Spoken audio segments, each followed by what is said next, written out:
Welcome back, my home cooks and chefs. Today we're going to be doing a grilled stuffed salmon. I'm going to show you an easy way to do it. If you're new to my channel, don't forget to subscribe.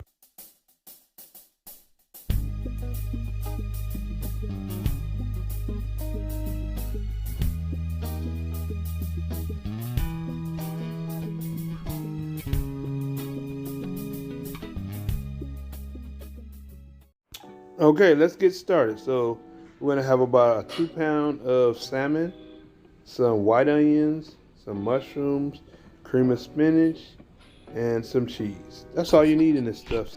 Next, you're going to saute up you some mushrooms and onions. Add in your spinach. I'm telling you guys, this is a real easy one. Make sure it's wilted down and sauteed and everything like that. And then we're going to take this out and add the next ingredients.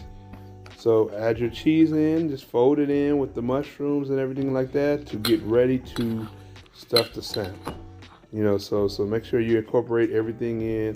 Make sure you have all your ingredients in, and then we're gonna actually, take this over and actually add it into the salmon. I'm gonna show you how to make it in a circular motion. So now we're gonna get over into the salmon.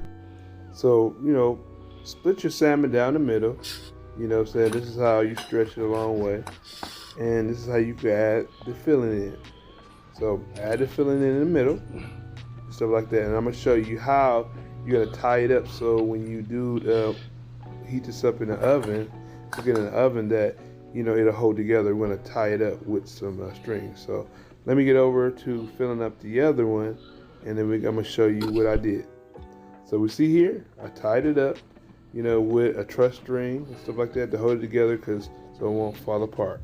So next we're gonna do is sprinkle a little bit more cheese on top, just to make sure it's cheesy, with the spinach, because you gotta have a little cheese and spinach with this as well. And now make sure you put your temperature of your oven on 350 degrees, and as it come up to temp, what we're gonna do is we're gonna stick it in there and let it stay in there until it's turned, the color you like, and voila, we're done, you guys. So don't forget, cut off the string that's holding it together, and we're gonna actually add it to some saffron rice. This is an excellent dish for your family if you love salmon, and stuffed salmon. So here you go. I hope you guys enjoyed this. It came out really excellent, and it was a real good meal, for two. And this actually can feed four, because they were pretty big size salmon. So thank you for coming. If you're new to this channel, don't forget to subscribe. I have plenty of meals like this, and I'll see you guys in the next one.